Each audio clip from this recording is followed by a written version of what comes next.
treasures I don't hold, and though the shine is dulled, that's how I'll always think of you. You were a young one then, but everyone begins. We were just children, heaven was a dream away. Running from monsters, I wish I could say that the keys that you were searching for, and the giants of the past have turned to dust. The world is ours to take, and no, it's not too late.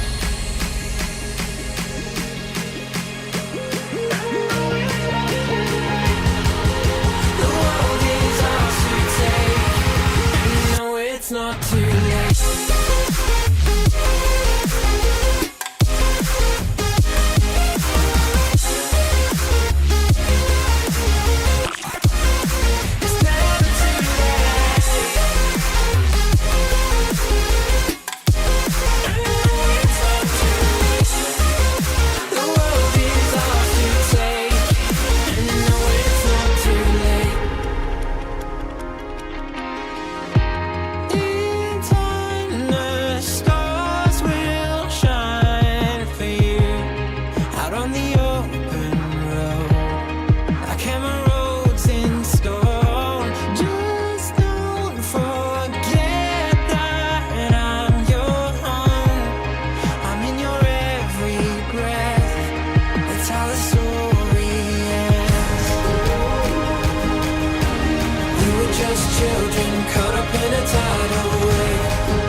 Children and heaven was a dream away.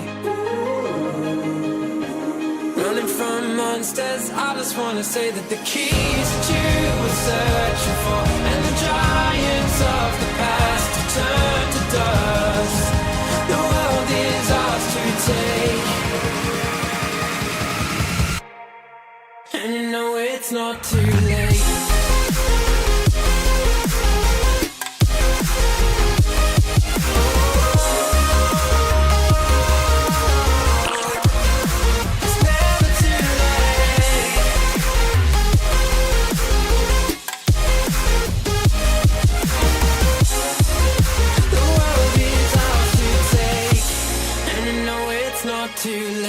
Good afternoon, morning, noonday, night. Hello, everybody. But having a good day today on this Saturday. How is everybody doing today? Give me a second here to open up my game. How's it going, everyone? You said you knew today wouldn't be a day off. I'm gonna be honest with you. I tried. I legit tried to take a day off, and then I sat here and I'm like, I'm gonna take a nap if I don't do something. So I said, I'm gonna stream because I want to stream, and here we are. That's it. That's literally the story. Apples, thank you for the 6 months of the Futures Prize. Thank you, appreciate it. Nope, I was like, I'm not doing it. I'm not taking a nap. So I just, the naps are good though. Yeah, but I get sleep paralysis when I nap a lot of the time. So like, I just decided against it. Plus, I want to watch OWCS today. Got a whole day of OWCS matches. Fun day. Like, I love the idea of watching the matches. And, like, for me, it's like, you know, I've always wanted to be able to co-stream matches, so why not when I can, right? It's already, it's 10 a.m. Why nap already? Well, I woke up at, like, 7 a.m. to do, like passport stuff. So I was up, like, super early. Like, super early. So, yeah. Did Overwatch Red Zone? Exactly. We'll be doing that today. We actually kind of figured out a way to do that yesterday, which is super cool. So I'm excited to also kind of do that for a bit, which is nice. So your naps are at least 4 hours long. I mean, I don't nap that long, but, like, I nap, two things happen. I either get sleep paralysis or I woke up feeling worse than I did before the nap. You know what I mean? Like, that's my naps. You know, some people are like, oh, I just had a great nap. I usually go, wow, I feel like crap after that nap. So.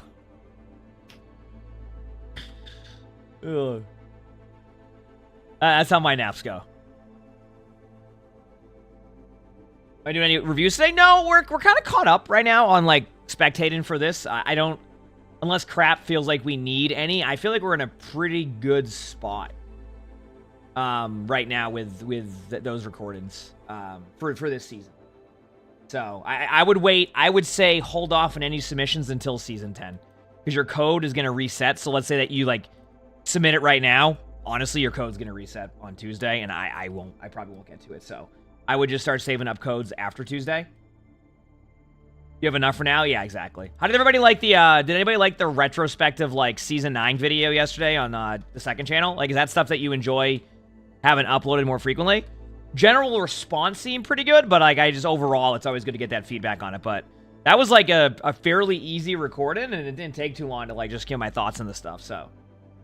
It was definitely a different stuff. Second channel, if you haven't noticed, we've been kind of shifting stuff a little bit with how we're doing videos. So, in a good way, and I think, like, you're starting to see more and more, like, stuff, like, popping up and doing, like, fun things like that, which obviously I enjoy, so.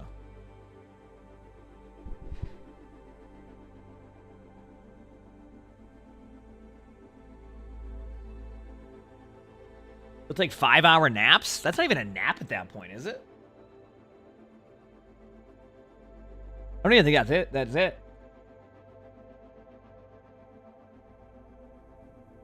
To taking a nap with 3 cats in the house? Like, they'll just nap with me.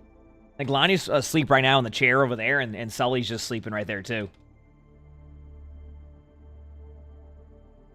Like, Sully's legit just sleeping on the chair.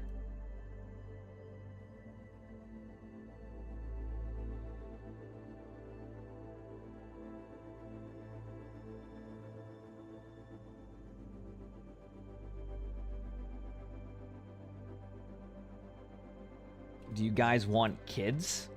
Because, yeah, I was just gonna say that.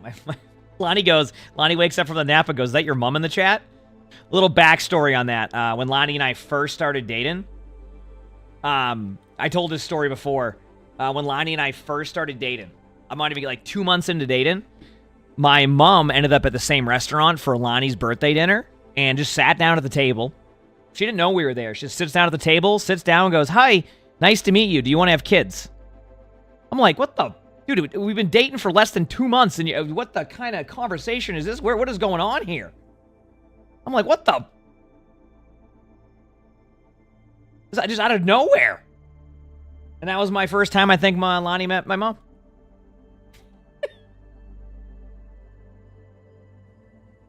How many times? Crap, you don't even want to know. Crap goes, how many times do you end up at the same restaurant? I don't think you understand, crap. Like, Lonnie and I, the amount of times we just show up at a random restaurant, my mom is there, is like, it's a lot. It's a lot. Like, so that was yeah. Happened a few times. What? What was the comment? I don't even know. I don't know which one it is. Have we checked for a GPS tracker? It's always very interesting, like I said. Oh, man. Lonnie's from the land of the dragons out west. What do you mean? Central? But like that's... Yeah, but you're out west. You're going left. You're near like Worcester, right? Isn't that like... You're talking Amherst? But that's what... Isn't that where everybody goes? And like when they... Like, if you don't know where you want to go to college, you either go to... UMass Amherst or Bridgewater State. And you said Slamhurst? Yeah, so you just get hammered all day? Those are the two places you go to in Massachusetts. If you like, you don't know what you want to do, so you just go to there and you just get drunk. Like when you're 21, senior year.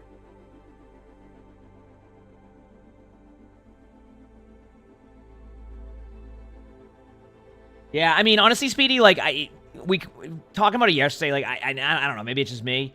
I feel like if we just had like we watch a VOD of like a guy controlling one character and then just going AFK, like it'd be boring. Alien Karma, thanks for the 44 months of the Futures Prize. Thank you, appreciate it. Thank you. But yeah, so that was funny. What do you want to major in? I mean, honestly, like I feel like that's half of college, right? Is it not? Do you love UMass? Yeah, I mean, I've never really been to UMass Amherst. A day trip? Why?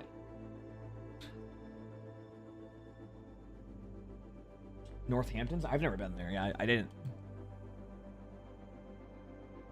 Yeah, I haven't personally been there, so we'll see.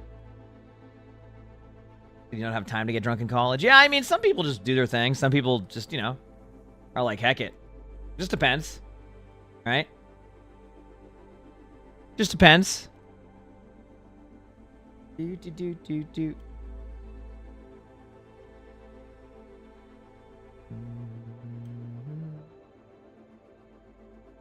Here we go. You had an indoor track meet there once? Yeah, I didn't do track. I had friends that did track, like, initially. They enjoyed it. I just was, like, I was not, like, the best runner. You said my hair's looking awesome today? Chat's gonna be mad because I have a haircut appointment at the end of the month. Chat won't be able to come in here and just say how my hair's wild. I'm getting a haircut. So, doing all that. Oh, you didn't run, you were a thrower, shot put in... okay, that makes sense, Discus. Yeah, I mean, I think growing up in school, we kind of did that. So, am I going to get it dyed? Yeah, I get it dyed again. I usually just do it with the orange and black. My last one was actually in, like... My last haircut was, I think, January? I want to say? Like, right at the beginning of January. So, it's actually a lot longer than I thought it was. So, got to get a haircut now because if I want to get another haircut before the wedding... Like, I want to time it kind of correctly so I have a little bit of time in between. Get my hair time to grow out and then get, like, a final haircut before the wedding. Probably a couple weeks before so the dye can fade. Oh, you don't have time to sleep? Oh, there you go. Yeah, it's always... I've heard that. I've heard that could be a thing. But yeah, plan today, chat. Real talk. We're probably going to just... How do you feel about watching OWCS matches all day long? We'll probably sprinkle in a little bit of quick play. Like, in between, like, in between the matches, if there's ever, like, downtime. Gonna try to get up all the streams like we did yesterday for some Overwatch Red Zone. Talk Overwatch all day long. Have a good day. Sound good? I think that's kind of the plan today. I was gonna take today off, but, like, I'm probably gonna take Monday off. Not probably. I'm gonna take Monday off because I have a lot of things to do. So I'm just kind of like... I didn't want to take 3 days off in a row if I do end up taking Sunday off. So I was just kind of like, I'm just gonna stream today. And I sat here just playing WoW, and I'm like, okay, listen. You can do this. You're going to take a day off. I'm like, you got this. And then I sat here for an hour, and I'm like, I'm going to take a nap. I'm not doing this. We're going live. And here we are. So, I'm not necessarily tired. I referenced it as like a boredom nap. You ever had like a boredom nap? You're like, you know what? I don't know what I want to do, and like I can do stuff, but I don't really want to do that yet. And then you just sit there, and you're just going to take a nap. That was where I was leaning towards, so here we are. So, it was like a boredom nap. That was you and Sully? Still. Did you put him under the blanket, or did he put himself under there? Oh, okay. Yeah, he loves doing that.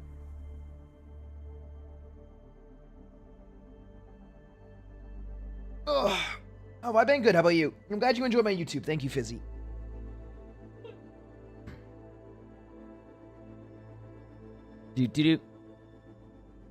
For Monday, you're supposed to do your job work instead of watching the stream? Did you boredom eat and nap? I mean, I definitely can boredom eat sometimes. I think I've gotten a little bit better with like my nutrition plan, where I don't like do that as much. But yeah, I mean, I totally get that. Like sometimes you're gonna bored eat. But yeah, I'm thinking let's watch OWCS matches today. Crap, I kind of want to see how would it go if we uploaded some of the matches either on second or third. Because maybe second because it's a react, right? If we like found a way to title it correctly. So maybe like a second channel. I think that also would help with a little bit of backlog. So maybe we could kind of like just do like maybe just upload it by day and just say heck it. You know what I mean? Like just upload it like, you know what I mean? Just upload it by the day and just do that. And that also kind of gives us like stuff for second channel so you don't feel like it's too much, and those are pretty easy. So I think Shmungus plays tomorrow because if I'm correct, today's winter bracket, and it is casted today, so that's nice. So that will be good to do. But yeah, I think that's what we're going to do today. So yeah. Is the best ones or the whole co-stream? I don't know. I mean, you know what? Honestly, I think the whole co-stream. Because like,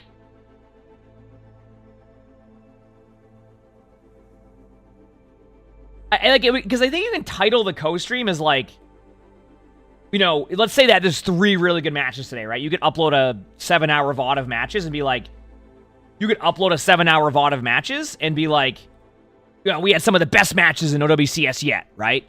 And then now you have a 7-hour VOD. People can, if they want to sit back, watch matches and relax and just listen to the commentary, they can.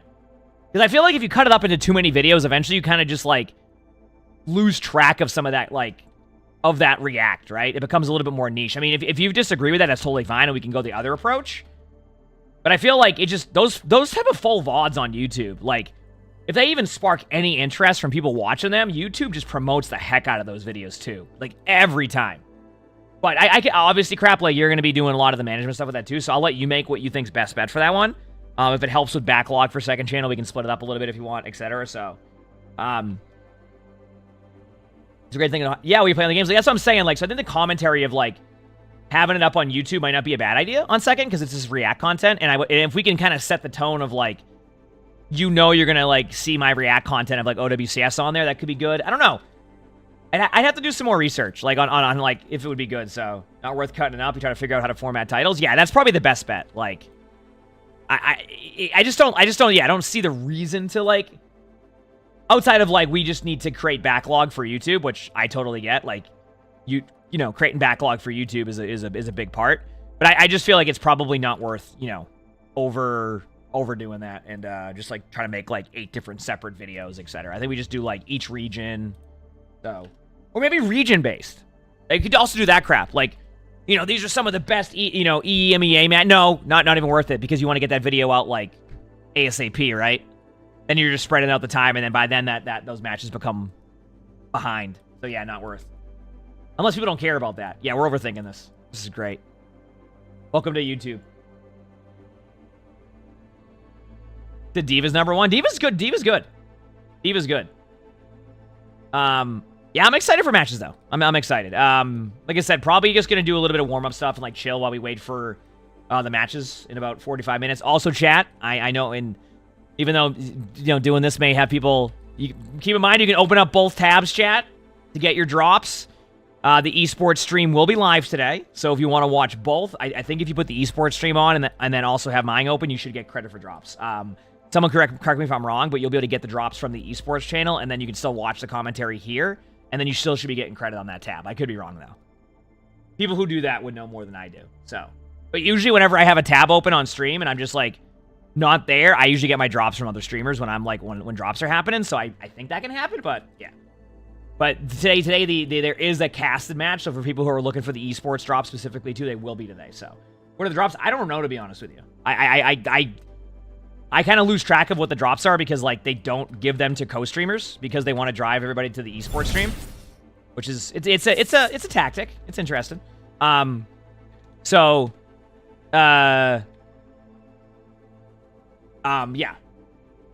Anubis, thank you for the 19 months average friends. Thank you, appreciate it. Thanks. Thank you.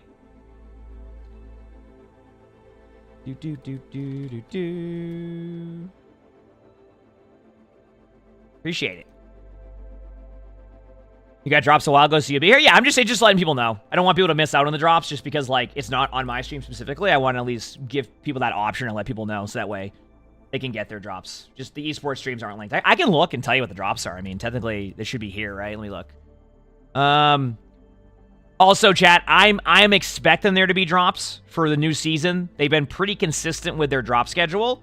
So, for people who do like drops, I don't know what the drops will be, but my guess is there will be drops on Tuesday for the new season. They've been very consistent with that, of having drops on the new season. So, I don't know what it's going to be. We're hoping it's a shop skin again, because the shop skin drops have been absolutely killing it. And honestly, they've just been good drops because it allows both player bases to have drops. When I say both player bases, it means both Overwatch 1 and Overwatch 2 players. A lot of concern a lot of Overwatch 1 players had that was when there was drops, they could never actually get... when there was drops, they could never actually get anything because they might have already gotten that from Overwatch 1. So I love when they have the drops for that. So, yep. You said Mike has decided to play end of the season ranked? Oh, I mean, Mike knows. I mean, I haven't...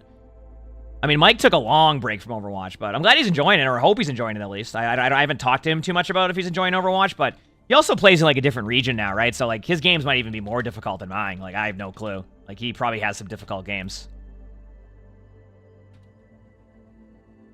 Yeah. No spectating today, chat. We're pretty much... I think we have, like, 7 in the backlog right now. Or so. For D.Va vs. Zarya. Just kind of play around the map. Like, don't play in front of the Zarya, count bubbles. It's a lot of that, so. Today, we're going to be doing Overwatch Red Zone. We're going to be watching OWCS. So, yesterday, we found a way to open up all the matches. I don't know. Are they playing multiple matches again off-stream today, too? Like, is there casted matches and then non-casted matches? Because if so, we can do that same setup we did yesterday, where we have, like, all the tabs opened up and we can go through each stream.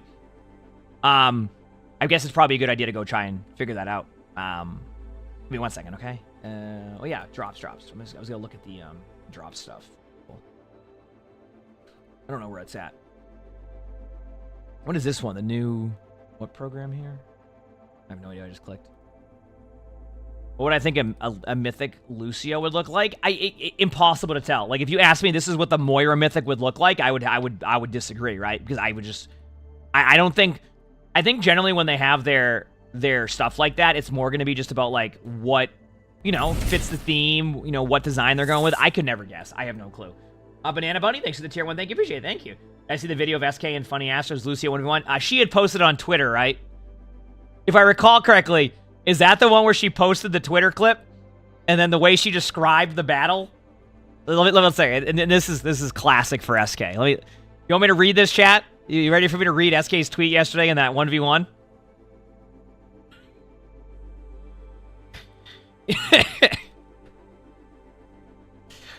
So SK had a battle yesterday against... All right, you ready, chat? Here we go. This is a direct quote from SK after her match against Space Station. Okay.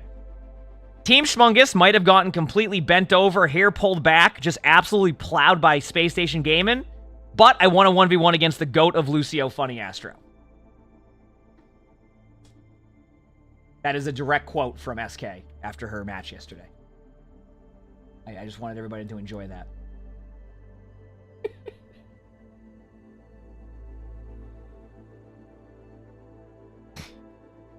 I told you. Like I said.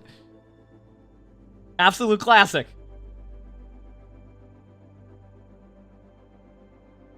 Yeah. It was actually a pretty funny 1v1. They battled for, like, I think it was like a minute-long 1v1 as Lucio, which... Really good Lucios in a 1v1. It really just comes down to, like, some funny stuff. You're right, Mike is playing end of the season games. Why?